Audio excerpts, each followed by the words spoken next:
और भोर भय चहु और फिरे सब बातन के चतुरायन में।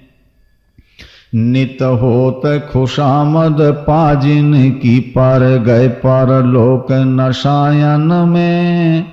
और तुलसी आराम न काहू मिल्यो आराम है राम के पायन में।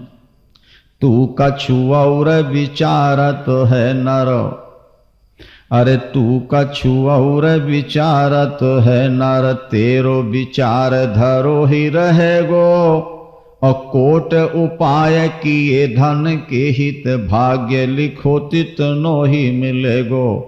और भोर की साँझ घड़ी पल माझो, सो काल अचानक आय गहेगो। और राम भजो न कियो कछु सुकृत, सुंदर यो पछताए मरेगो। तू संपत्ति के पीछे पागल हो रहा है, लेकिन संपत्ति में शांति नहीं है बाबा, ये अशांत बना देती, बहुत अशांत बनाती है। भागवत में लिखा है अर्थ में 15 अनर्थ हैं। अर्थ धन को कहते हैं, इसमें 15 अनर्थ।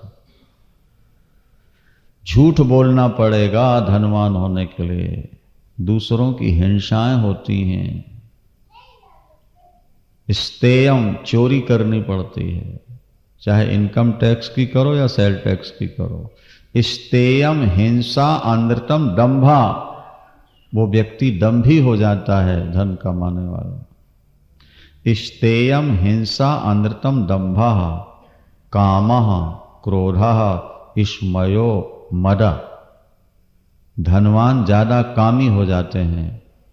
जब पैसा ज्यादा होता है तो महाराज 5 स्टार होटलों में जाकर के फिर रातें गुजारते हैं। पैसे के बल पर बहुत पाप। कामः क्रोधः स्मय, अहंकार बढ़ जाता है, मद बढ़ जाता है, भेद बैर अविश्वास, सुरा सुंदरी जुआ, ये 15 अनर्थ आ जाते हैं धन के साथ। इसलिए धन से बहुत ज्यादा प्यार मत करो। ये ठीक है कि धन के बिना गुजारा नहीं, लेकिन धन एक बहुत बड़ी समस्या है। हमने अपने 40 साल कथा के जीवन में बड़े उतार चढ़ाव देखे लोगों के। गरीब मिले रोए, महाराज जी धन पाने के लिए कोई उपाय बताओ। भैया धन मिल जाएगा तो क्या होगा? बोले जिंदगी आराम से कटेगी, चैन से कट जाए। भैया धन में शांति नहीं है, लेकिन नहीं मानते। भगवान ने कृपा की, करोड़ों रुपया कमा लिया। दोबारा जब गए, स्वामी जी आपकी कृपा, भगवान की कृपा से संपत्ति बहुत मिल गई, लेकिन शांति नहीं है। अब कोई शांति का उपाय बता दो। पहले कहते थे धन का उपाय बता दो, और अब कहते हैं शांति का। लेकिन ये बात तो हम पहले ही कह रहे थे तुमसे। बोले तब तक अनुभव नहीं था, अब अनुभव हो गया। ईश्वर का चिंतन किए बिना अखंड शांति नहीं मिलती। चाह गई चिंता गई, मनुआ बेपरवाह, जिनको कछु न चाहिए वोई शाहनशाह। चाह चमारी चूहरी, सो नीचन सो नीच, तू तो पूर्ण ब्रह्म था, चाह न होती बीच। ये शब्द आप जिंदगी में नोट करके रखिएगा। रोटी और कपड़े की कमी न पहले थी, न आज है, न आगे रहेगी। लेकिन इच्छाओं की पूर्ति न पहले हुई है, न आज हो रही है, न आगे होगी। क्या अच्छी तरह ध्यान रखो। जिसने तन दिया है रोटी और कपड़े की, उसने पहले से व्यवस्था कर दी है तुम्हारी। पहले भी रोटी और कपड़े की कमी नहीं थी और आज भी नहीं है और आगे भी नहीं रहे, लेकिन मन की इच्छाओं की पूर्ति न पहले हुई है, न आज हो रही है और न आगे होगी। जितना आगे बढ़ोगे उतने ही दुखी होते जाओगे। तुम्हें बड़े प्यार से अपना समझ के समझा रहे हैं कि ईश्वर में लग जाओ, भजन में लग जाओ, कुछ शांति जरूर मिलेगी। जड़ भरत ने अपने शरीर से अहंता हटा दी है, परिवार तो बनाया ही नहीं, शादी की नहीं। और एक बार किसी राजा, सिंध देश का राजा रहुगण जा रहा था कपिलाश्रम ज्ञान लेने, पर वो पालकी पर बैठ के जा रहा था। उन दिनों रेल मोटर की तो व्यवस्था थी नहीं। एक कहार थक गया तो बोले किसी हट्टे कट्टे को लाके लगा दो। इससे पहले एक जंगल का राजा आदिवासी कोलभील, वो पुत्र पाने के लिए भद्रकाली को बलि चढ़ाना चाहता है। एक पुरुष को पाल रखा था, कोई विशेष मुहूर्त पर बलिदान देने से पुत्र मिल जाता है, ऐसी पुरानी परंपराएं रही होंगी। जब मुहूर्त आ गया, उसे पता लग गया कि मुझे बलिदान के लिए पाला गया, तो बहाने से भाग। अब मुहूर्त न टल जाए, नहीं तो कई वर्षों बाद आएगा, जाओ कोई हट्टा कट्टा व्यक्ति मिले, ले आओ, जड़ भरत को पकड़ ले आओ। और भद्रकाली के मंदिर में इनको बैठाला, तलवार निकाली, इनको खिलाया पिलाया, जुलूस निकाला और आपस में बातें कर रहे हैं, अभी इसका बलिदान करेंगे, भद्रकाली प्रसन्न होकर महाराज को पुत्र देगी। और ये सुन के मुस्कुरा रहे थे। इनको भय नहीं था कि मैं मर जाऊं, क्योंकि 3 जन्म तो देख चुके ना, आत्मा तो मरती नहीं। नैनम छिंदन्ति शस्त्राणि नैनम दहति पावकः न चैनम क्लेदयन्त्यापो न शोषयति मारुतः। आत्मा को तलवार काट नहीं सकती, पानी गीला नहीं कर सकता, अग्नि जला नहीं सकती, हवा सुखा नहीं सकती। आत्मा तो वो लाइट है कि जो तलवार से कट नहीं सकती। आपकी खिड़की से, रोशनदान से लाइट कमरे में आ रही है, उसे आप तलवार से काटो, कटेगी? बोलो भाई। और पानी से उसको धोना चाहो, गीला करो, आग से जलाना चाहो या हवा से सुखाना चाहो, नहीं। तो आत्मा भी एक लाइट है आपके अंदर, उसकी कोई आकृति नहीं है। अगर आकृति होती तो वैज्ञानिक बता चुके होते कितनी लंबी चौड़ी आत्मा है और रंग कैसा है। लेकिन ना तो रंग का पता है और ना उसकी लंबाई चौड़ाई का पता। आत्मा एक लाइट है बस। और जैसे लाइट के माध्यम से ही ये मशीनें चल रही हैं, इसी तरह परमात्मा की लाइट से ही शरीर रूपी यंत्र चल रहे हैं। और जब कहीं तार डिस्कनेक्ट हो जाता है तो चलती मशीन खड़ी हो जाती है। इसी तरह हार्ट का जब कोई तार टूट गया तो हार्ट फेल हो गया, चलती मशीन रुक जाती। तार टूट जाने से पावर खत्म नहीं होता, यंत्र चलना बंद हो जाता है। इसी तरह कोई तार डिस्कनेक्ट होने से ये हार्ट फेल हो जाता है। आत्मा मरती नहीं, न जायते म्रियते वा कदाचित, भगवान कृष्ण कहते। आत्मा का कभी जन्म नहीं है, आत्मा की कभी मृत्यु नहीं। वो एक ऐसा तत्व है जहां दुनिया के दुख पहुंचते ही नहीं। फिर हम दुखी क्यों होते हैं? प्रश्न खड़ा होगा ना कि अगर आत्मा में दुख सुख नहीं पहुंचते तो फिर हमको दुख सुख क्यों होता है? तो कहा जाएगा शरीर को अपना मान लेने के कारण दुख सुख होता है। एक व्यक्ति के संतान नहीं है, उदाहरण, उसने कोई पुत्र गोद ले लिया, अपना मान लिया ना। अब वो बीमार हुआ तो उनके माता पिता को दुख हो रहा नहीं हो रहा? बोलो। हो रहा है ना, तो वो उनका अपना पुत्र तो नहीं है, केवल मान लिया कि मेरा है।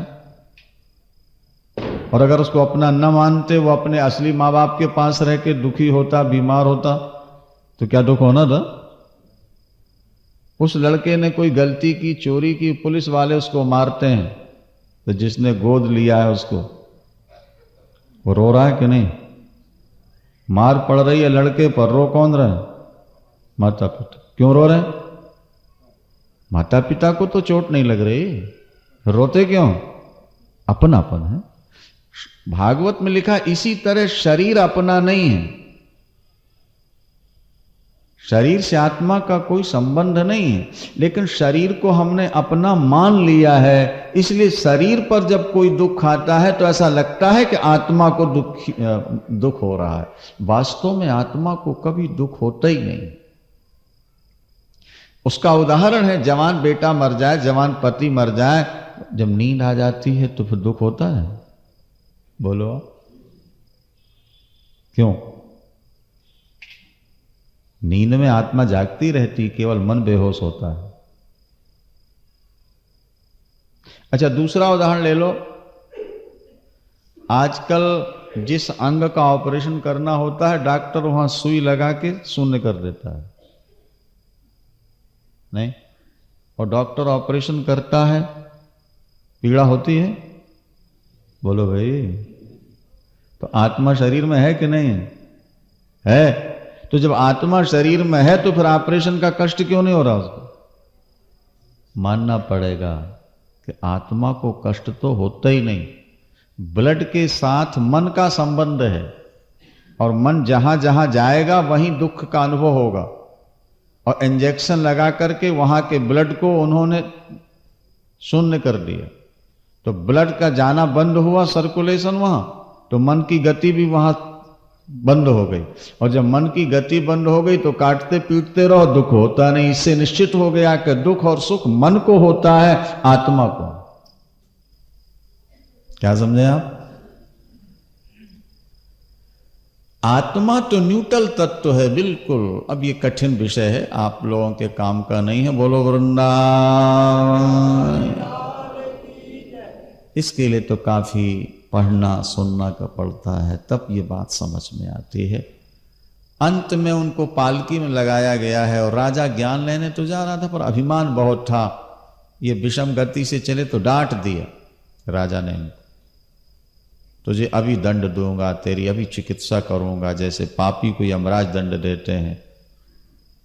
तो जड़ भरत जी मुस्कुरा। अच्छा, वहां जब देवी के सामने तलवार उठाई ना इनको मारने के लिए, इनको कोई भय नहीं था। वो भद्रकाली भगवती प्रकट होके तलवार छीन के मारने वालों को मार दी, इनको ने बचा दी। बचने की कोई खुशी नहीं। जिसके दिल में मरने की कोई गमी नहीं होगी ना, बचने की उसको कोई खुशी नहीं। उनके लिए जीवन मृत्यु एक हो जाती, क्योंकि वो शरीर से अपने को अलग देखते हैं। शरीर है तो ठीक है, और चला गया तो ठीक, वहां कोई फर्क नहीं। फिर रहुगण को ज्ञान का उपदेश दिया। उन्होंने कहा, देखो राजन, तुम ज्ञान लेने तो जा रहे हो, लेकिन तुम्हें ज्ञान मिलेगा नहीं। क्यों? तुम्हारे मन में राजापन का अभिमान है, मैं राजा हूं। जब तक अभिमान रहेगा तब तक ज्ञान नहीं मिल सकता। अगर ज्ञान को प्राप्त करना है तो अभिमान को त्यागो।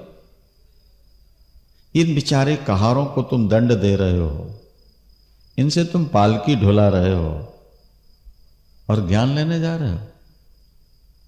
अच्छा, ये बताओ, तुम्हारे कपड़े उतार दिए जाएं और इनके कपड़े उतार दिए जाएं तो राजा में और गरीब में भेद क्या रह जाएगा?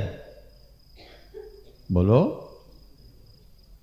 शरीर की दृष्टि से दोनों के शरीर एक से हैं, और आत्मा की दृष्टि से भी दोनों की आत्मा एक है। फिर ये छोटा और बड़ापन कहां से आए? ये तो केवल अज्ञान से भेद पैदा हुआ। जब तक ये 10 इंद्रियां और मन विषयों में फंसे हैं, तब तक ये भेद है। जैसे दीपक में जब तक बत्ती और तेल है तब तक ज्योत जल रही है, बत्ती और तेल खत्म और ज्योति ज्योति में लीन हो जाएगी। जब तक इंद्रियों में राग है, वासना है, भोगों की लिप्सा है, तब तक इस जीव के लिए नरक और स्वर्ग और दुख और सुख है। और जिस दिन इंद्रियों के विषय मर गए, मन शांत हो गया, उसी दिन जीव ब्रह्म के में जाके लीन हो जाता। राजा ने अपना अभिमान त्यागा है और वहीं ज्ञान की प्राप्ति हो गई है। जब तक संत की सेवा नहीं करोगे, गुरु की सेवा नहीं करोगे, ये ज्ञान नहीं मिलेगा। इसके बाद भूगोल खगोल का वर्णन करते हुए नरकों का वर्णन किया। महाराज परीक्षित घबरा गए नरक के कष्ट सुनकर के और बोले, भगवान, दुनिया में कोई ऐसा व्यक्ति नहीं जिससे कुछ ना कुछ पाप न होते हो। क्या हर पापी को नरक जाना ही पड़ता है?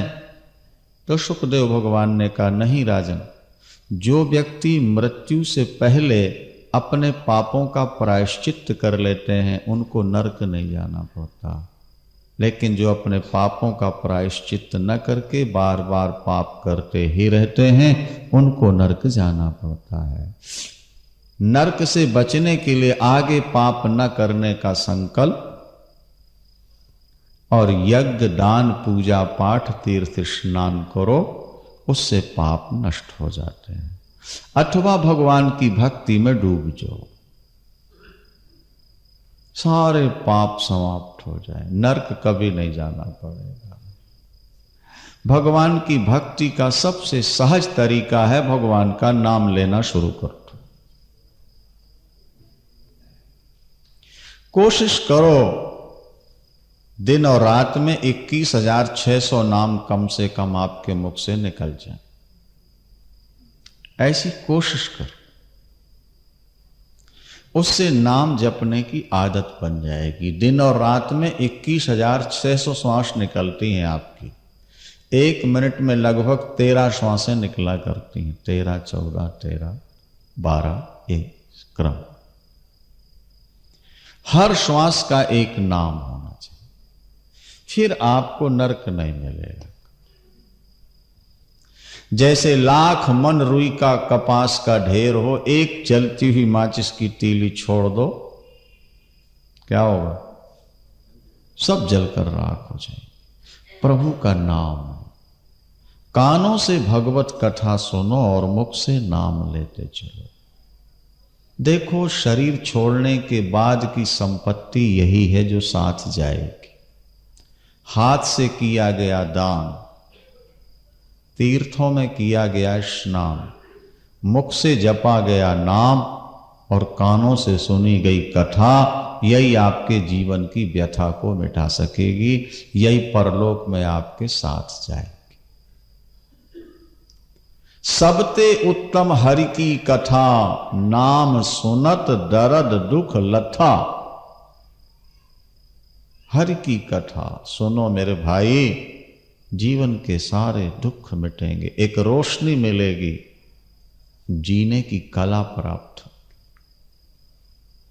अभी जो जी रहे हैं ये जीना नहीं है मनुष्य का, ये तो जानवरों का जीना है। खाना पाखाना, बाल बच्चे पैदा करना, कमाना और सो जाना, ये मानव जीवन का जीना नहीं है।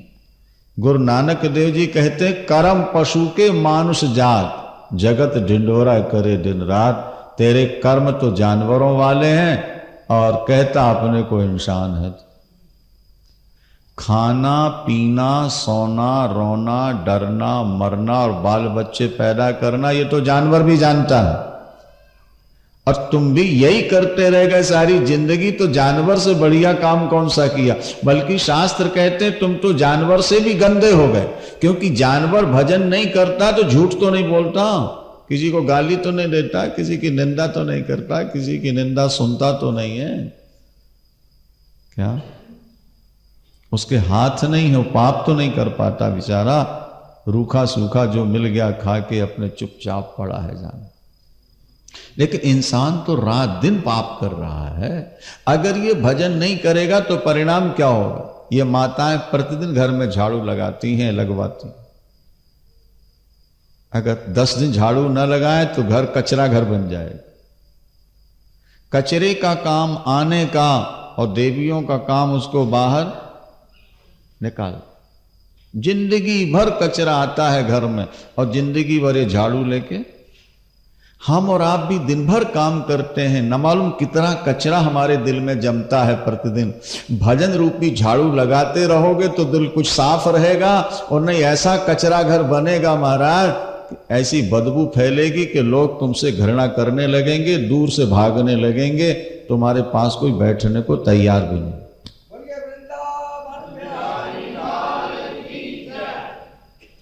झाड़ू लगाते रहो, भगवान नाम और भगवत कथा ही झाड़ू है।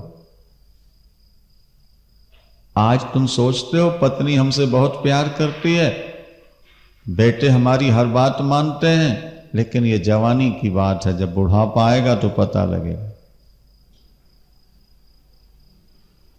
सब अपने अपने तरफ हो जाते हैं। एक बूढ़े ने करोड़ों रुपया कमाया, जब बहुत बूढ़ा हो गया, दरवाजे पर बैठा रहे खाट बिछाए, तो बहू ने कहा बेटे से कि इस बूढ़े को या तो तीर्थ भेज दो या ऊपर कमरा बनवा दो। ये हमेशा आने जाने वालों में बाधा डालते हैं, पूछते हैं कौन आया, कहां से आया, कब आया। क्या तीर्थ जाने लायक तो नहीं है, बोले ऊपर कमरा बनवा दो। ऊपर कमरा बनवा दिया और एक टल्ली रख दी, घंटी नहीं होती टल्ली बोल, घंटी रख दी पास। जब जरूरत पड़े तो ऊपर से बजा दो, रोटी पानी ऊपर से दो, नीचे नहीं है। बेटा सुबह जाता है बाप की सेवा करके, बीच में जरूरत पड़े घंटी बजे तो बहू जाके दे आती है, और नहीं तो शाम को जब बेटा आता है दुकान से तो बाप। गर्मी के दिन थे, सुराही में पानी रखा था, पोता ऊपर चला गया, पोते की ठोकर लगी तो सुराही फूट गई, घंटी लेके पोता नीचे आ गया। क्या? और दादा को लगी प्यास और घंटी थी नहीं बजाने वाली, और बहू अपने सहेलियों में गपशप लगा रही है। घंटी बजे तो जाए, वो पानी पानी पानी करते बूढ़ा बेचारा पूरा हो गया। पुत्र ने दुकान से आके जब देखा तो बाप मरा पड़ा, क्योंकि पानी नहीं था। इस दुनिया में तुमसे प्यार करने वाले तभी तक करेंगे जब तक तुमसे कुछ मिलने की आशा है। मिल रहा, इसलिए भैया सारी जिंदगी नोटों में खराब मत कर दो यारो, थोड़ा सा समय हमारे ठाकुर के लिए भी निकाल लिया करो। जिसने तुम्हें इतना बढ़िया शरीर दिया उसका भी कभी भजन कर लिया करो, बोला करो भैया। भगवान ने गला दिया है बोलने के लिए, प्रभु का नाम नहीं बोलोगे तो भगवान सोचेगा हमने गलती की, गला देकर गूंगा बना देना था तो अच्छा था। प्रभु का नाम लेने में संकोच नहीं करना। इतना बढ़िया शरीर आपने स्वयं बना लिया है कि पिताजी ने आपके बनाया है, या माँ ने बनाया, या भगवान ने बनाया? क्या जवाब होगा? एक ही उत्तर देता है हर व्यक्ति के, भगवान ने बनाया। तो जब भगवान ने इतना बढ़िया शरीर बना के दिया तो बदले में आपने भगवान को कुछ दिया कि नहीं दिया? सरकार अगर आपको बिजली पानी देती है तो आप बदले में बिल चुकाते हैं कि नहीं? और नहीं चुकाएंगे तो क्या होगा? तो आपको जो हाथ कान नाक दिल दिमाग मिला है, अगर इसका बिल नहीं चुकाओगे तो क्या होगा? तो क्या कटाना ही चाहते हैं? ये अच्छे नहीं लग रहे आपको?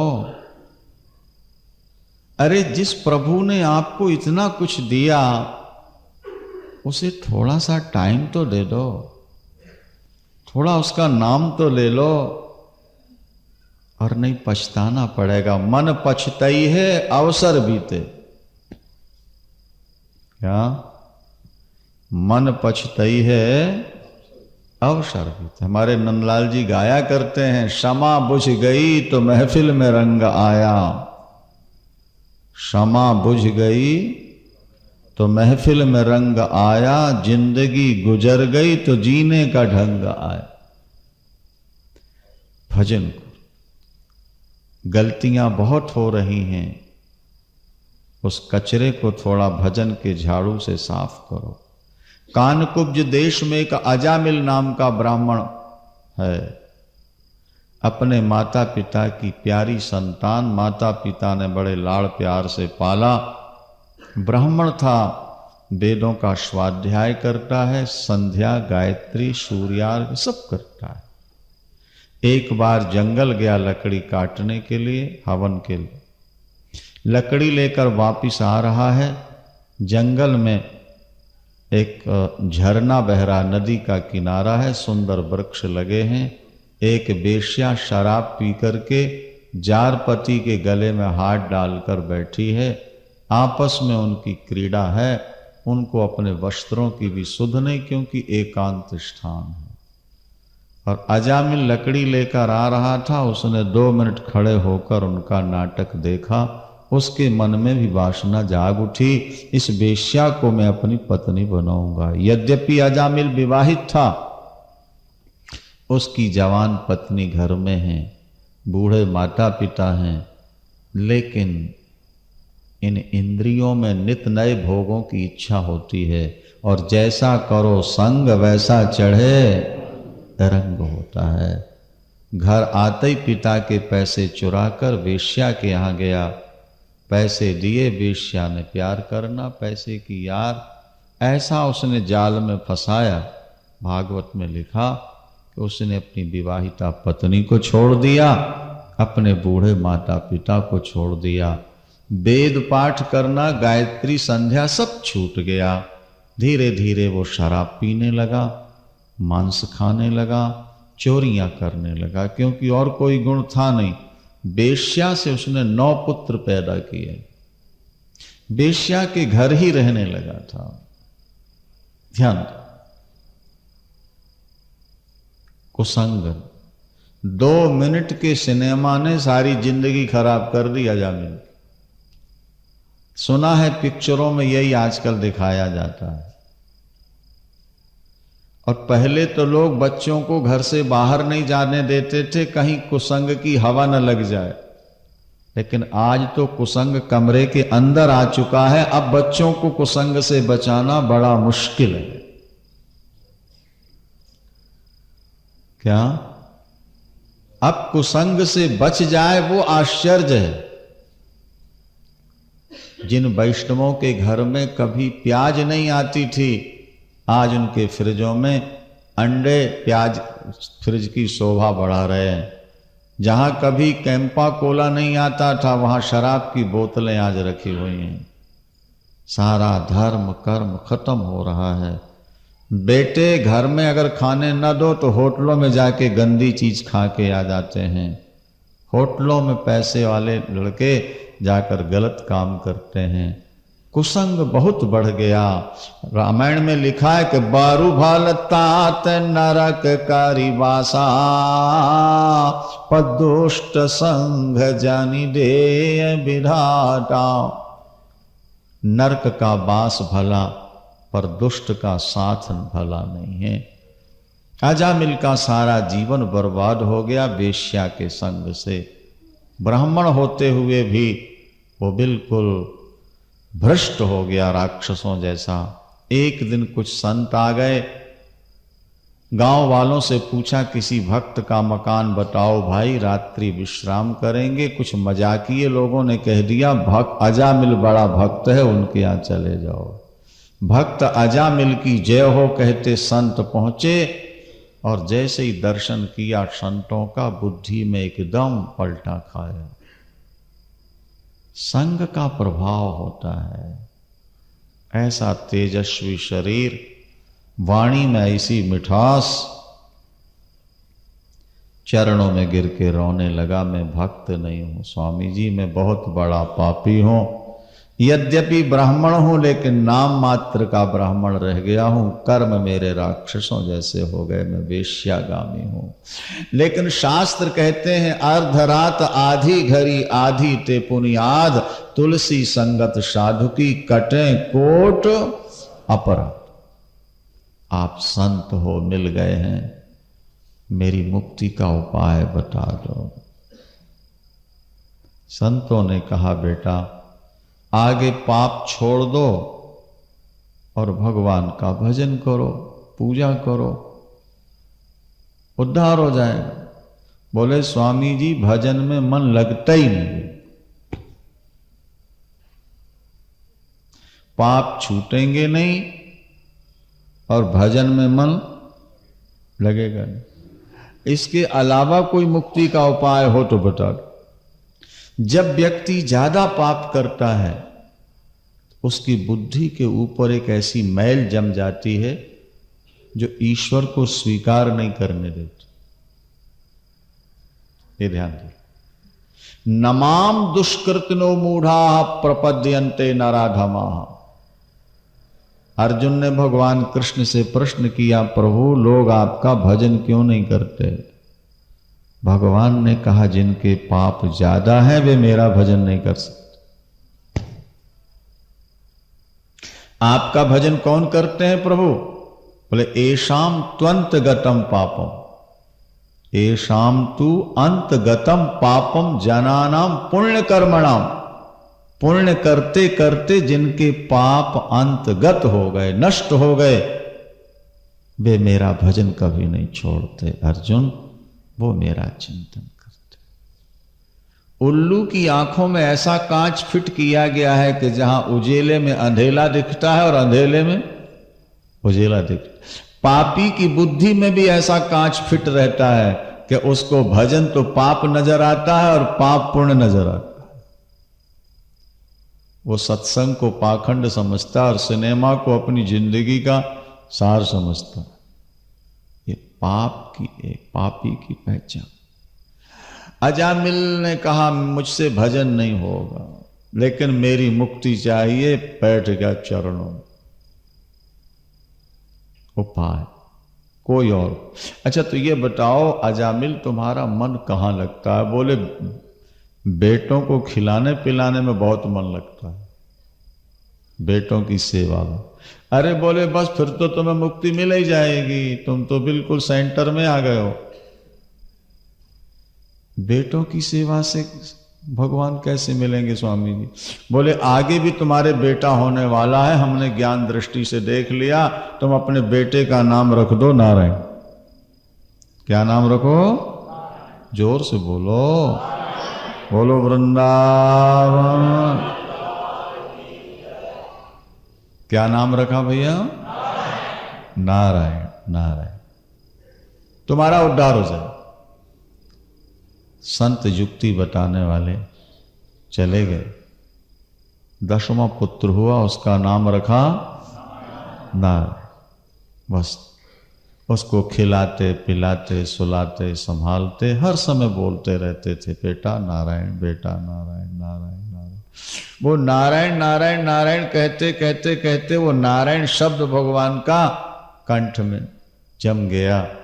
88 वर्ष की अवस्था में बीमार पड़ा और जैसे ही यमराज के दूत लेने आए अचानक मुख से निकल गया नारायण नारायण। बेटे को बुलाया नारायण। भगवान के पार्षद आ गए, 4 हाथ वाले। उन्होंने कहा इसको छोड़ दो। यमदूतों ने कहा क्यों? इसने तो बहुत पाप किए हैं, सारी जिंदगी पाप किया है, पूरी फाइल पापों से भरी है। विष्णुदूतों ने कहा कितने पाप क्यों ना किए हो, पर मरते समय भगवान का नाम मुख से निकला है इसलिए तर जाए। लेकिन इसने तो बेटे को बुलाया है। यमदूतों ने कहा, भगवान के पार्षदों ने कहा ठीक है, इसने भले बेटे के लिए बुलाया हो लेकिन नारायण नाम तो भगवान का है। आग जान के छुओ तो जला दे और बिना जाने छू लो तो भी जलाएगी। अमृत जान के पियो तो अमर बना दे और बिना जाने पी लो धोखे से तो भी अमर बनाए। वस्तु अपना गुण नहीं छोड़ती, इसलिए भगवान का नाम कैसे भी निकला निकला, इसके पाप सब खत्म, अब ये नरक नहीं जाए। व्यक्ति किसी बहाने नाम ले प्रभु का, उद्धार छोड़ा जी। कहां तो मर रहा था, नाम लेने से जीवित हो गया, हो बच गया। और जैसे स्वप्न की घटनाएं कभी कभी याद रह जाती हैं, वो विष्णु और यमदूतों का सारा संवाद उसको याद। देखो भैया, यमराज के प्राइवेट सेक्रेटरी का नाम है चित्रगुप्त। क्या नाम है? क्या अर्थ हुआ चित्रगुप्त का? जो गुप्त रूप से तुम्हारे चित्र लेता रहता हो उसका नाम। हाँ, ये वीडियो फिल्में बनती ना आजकल, आपकी हमारी जिंदगी की भी वीडियो तैयार हो रही है। और जब यमराज के यहां पहुंचेंगे, हाँ दिखाई जाए, कहोगे हमने ये पाप नहीं किया, तो फिल्म दिखा देंगे, सर नीचे हो जाए। जब इंसान का बनाया यंत्र चित्र ले सकता है, तो भगवान के बनाए यंत्रों में शक्ति नहीं तुम्हारे कर्मों की फिल्म ले जाए। इसलिए छुप के पाप करने की आदत छोड़ दो। बोलो वृंदावन। आज आ मिलने सोचा, जो बीत गई सो बीत गई, जो बची है अब भगवान को दे दो। मर ही रहा था मैं तो, न मालूम किस पुण्य से बच गया। अब यही सोच लूं मैं मर चुका, अब घर का काम नहीं करूंगा, अब पाप नहीं करूंगा। 88 वर्ष की अवस्था में अजामिल ने कानकुब्ज देश छोड़ा, कन्नौज, बेश्या से उत्पन्न पुत्र, घर सब छोड़ दिया और सीधे गंगा हरिद्वार चला। गंगा द्वार मुपेयायो मुक्त सर्वानुबंधना, सीधा गंगा द्वार चला गया। भगवती मां गंगा में गोता लगाना और गंगा के किनारे बैठकर श्रीमन नारायण नारायण नारायण, श्रीमन नारायण। कोशिश करो प्रभु का नाम लेने में स्वाद आने लगे। जैसे चाय की घूंट भरने में स्वाद का अनुभव होता है, इसी तरह प्रभु का पावन नाम लेते अगर स्वाद का अनुभव होने लगे। देखो भाई, हम लोगों की अगर एक श्वास भी बिना नाम की निकले तो बड़ी पीड़ा होती है, घबराहट होने लगती, और नाम निकलता रहे तो बड़ी मस्ती रहती, आनंद रहता। और इसीलिए आप लोगों से कहते हैं कि थोड़ा भजन की आदत डालो। विषयों की वानगी तो ले ली, सैंपल देख के सामान खरीदते हैं आप लोग, थोड़ा इस भजन का भी सैंपल ले लो थोड़ा। नहीं, अनुकूल पड़े तो बढ़ जाना, न पड़े तो छोड़ देना। कुछ दिन तक कथा सुन लो, कुछ दिन तक भजन कर लो। आज बात चली खन्ना जी से, हमने कहा भैया देखो हॉल बन रहा है वृंदावन में, 80G मिल चुकी है तो कुछ करा लेना। बोले गुरुजी आप चिंता नहीं करेंगे, आपकी चिंता मेरी चिंता है, या लोगों से करके दूं या पास से दूं, लेकिन एक मेरी प्रार्थना है, आप मुझे आशीर्वाद दें, वचन दें। मैंने कहा क्या? बोले माया मेरे ऊपर हावी ना होने पाए, मैं माया में फंसने ना पाऊं, ये मुझे आशीर्वाद दे दीजिए। बाकी आपकी कोई चिंता हॉल वाली नहीं रहे। धन कमाते हुए ये चिंता रहे कि हमें माया जकड़ न ले, हम घर में रहते हुए भी भजन करते रहें, ये पूर्व जन्म के पुण्य का फल होता है। और नहीं तो व्यक्ति जब पैसे कमाने लगता है तो पागल हो जाता है। कहते हैं धतूरे से धन में 100 गुना नशा ज्यादा होता है। धतूरा तो खाने के बाद नशा देता है, लेकिन नोट दिखाई पड़ जाए तो नशा आ जाता है। बोलो वृंदावन। कनक कनक ते 100 गुनी, बात पर ध्यान देना। कनक कनक ते 100 गुनी, मादकता अधिकाय। और कनक खाए बौरात है, कनक पाए बौरात। धतूरा तो खाने के बाद नशा देता है, लेकिन धन मिला दिखा और नशा आ जाता, ईश्वर याद नहीं। भागवत में एक श्लोक लिखा है, जिसको ऊंचा पद मिल जाए, सुंदरता मिल जाए, बहुत धन मिल जाए और अभिमान ना हो, भजन में लगा रहे, तो तत्रायम मद नुग्रहा, उस पर मेरी विशेष कृपा है, ऐसा मान लेना चाहिए। उस पर मेरी विशेष कृपा। अन्यथा इन वस्तुओं को पाने के बाद जीव भगवान से दूर हो जाता। आज आमिल भगवान का नाम लेते गंगा में शरीर छोड़ता है और सीधे वैकुंठ धाम जाता है। देवता पुष्प वर्षा कर बाजे बजाए और जय जयकार करते हैं। भागवतकार कहते हैं, पुत्र के ब्याज से भगवान का नाम लेने वाला अजामिल अगर वैकुंठ जा सकता है, तो जो भगवान की कथा सुनेंगे और प्यार से नाम लेंगे, उनकी मुक्ति में कभी संशय नहीं रहता। और हमने कहा कि भैया मन इसी तरह भगवान में लगा रहेगा तो भगवान माया में मोहित नहीं होने देंगे। ये ध्यान रखें। आप तैरना नहीं जानते, तैरने का शौक है, ट्यूब में हवा भर के आप उसे बांध लीजिए शरीर से, और ट्यूब में जब तक हवा है आपको डूबने नहीं देगी। हाँ, शर्त यह है कि ट्यूब से अलग ना होना। तैरने का आनंद ले लोगे ट्यूब के सहारे।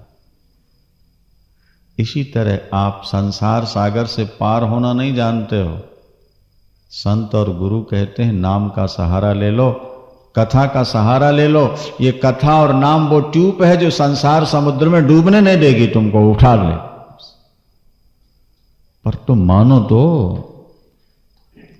कथा सुनते रहो और भगवान का नाम जपते। 2 काम। और कोशिश ये करो कि हमसे गलत काम ना हो, ये कोशिश। ये सब शास्त्रों का सार है। प्रभु हमें प्रेमा भक्ति दे दें, भक्तों का संग दे दें और जीवों के प्रति मन में दया दे दें, बस। प्रभु का नाम आपको धन भी देगा, औलाद देगा, आपको संकटों से भी बचाएगा। आज व्यक्ति बारूद के ढेर पर खड़ा हुआ है, जरा सी चिंगारी में वो शोले उठेंगे, बचना मुश्किल है। आज व्यक्ति प्रातःकाल घर से निकलता है, शाम को लौट के आ जाए तो वो भाग्यवान है। ऐसी विषम परिस्थिति में भी यदि आप भगवान का नाम नहीं लें तो ये दुर्भाग्य ही होगा। जब जीवन में संकट आता है, ईश्वर ही आपको बचा सकता है। व्यक्ति को व्यक्ति कभी नहीं बचा सकता। व्यक्ति को बचा सकता है तो केवल भगवान ही बचा सकता है। एक डाल पर कबूतर बैठा हुआ है, नीचे से बहेलिया ने बाण खींचा मारने के लिए। कबूतर उड़ना चाहता है, ऊपर देखा तो बाज पक्षी मड़रा रहा है उस कबूतर को मारने के लिए। बैठा रहता है तो बहेलिया मारेगा और उड़ता है तो बाज। अब बोलो कबूतर क्या करे, वो पक्षी क्या करे? सूरदास जी लिखते हैं कि वो पक्षी ने देखा कि दोनों तरफ से मौत है, अब बचने का कोई उपाय नहीं, तो वो सीधे भगवान की शरण में गया। बैठे ही बैठे भगवान का स्मरण करता है, प्रभु अब की राख लेहु भगवान। क्या कहा उसने? अब की राख लेहु भगवान, मैं अनाथ बैठो द्रुम डरिया। वृक्ष की डाल पर बैठा हूं। अब की राख लेहु भगवान, मैं अनाथ बैठो द्रुम डरिया। और पारथ साध्यो बाण, ताके डर में भाजो चाहत ऊपर ढुचो सचान। अब की राख लेहु भगवान। देखो ठाकुर ने कैसे बचाया उसे। सुनो, ठाकुर ने उसे कैसे बचाया। सुमिरत ही आही डस्यो पार्थी, सुमिरत ही आही डस्यो पार्थी, कर छूटो संधान। जैसे उस पक्षी ने भगवान का स्मरण किया, एक काला सांप निकला, उसने बहेलिया के पैर में वो डंक मारा, महाराज उसका हाथ हिल गया और हाथ हिलते ही बाण छूट गया। हाथ हिला और बाण निकला। तो जो बाण कबूतर को लगना था वो बाण सीधे जाके ऊपर बाज को लगा। बाण लगने से बाज मर गई, पक्षी मर गया, और सर्प के डंक मारने से बहेलिया मर गया। दोनों मरे, कबूतर आनंद से उड़ता जा रहा है। देवता जय जयकार कर रहे हैं, धन्य हो दयालु बचाने वाले। महाभारत का युद्ध प्रारंभ होने वाला था। एक ओर 11 अक्षौणी सेना है और दूसरी ओर 7 अक्षौणी सेना है। आगे देखोगे आप सीरियल में।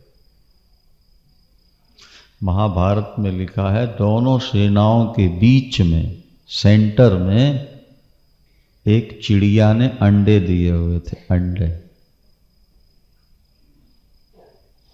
अंडा कितना कोमल होता है, जरा सी ठोकर फट।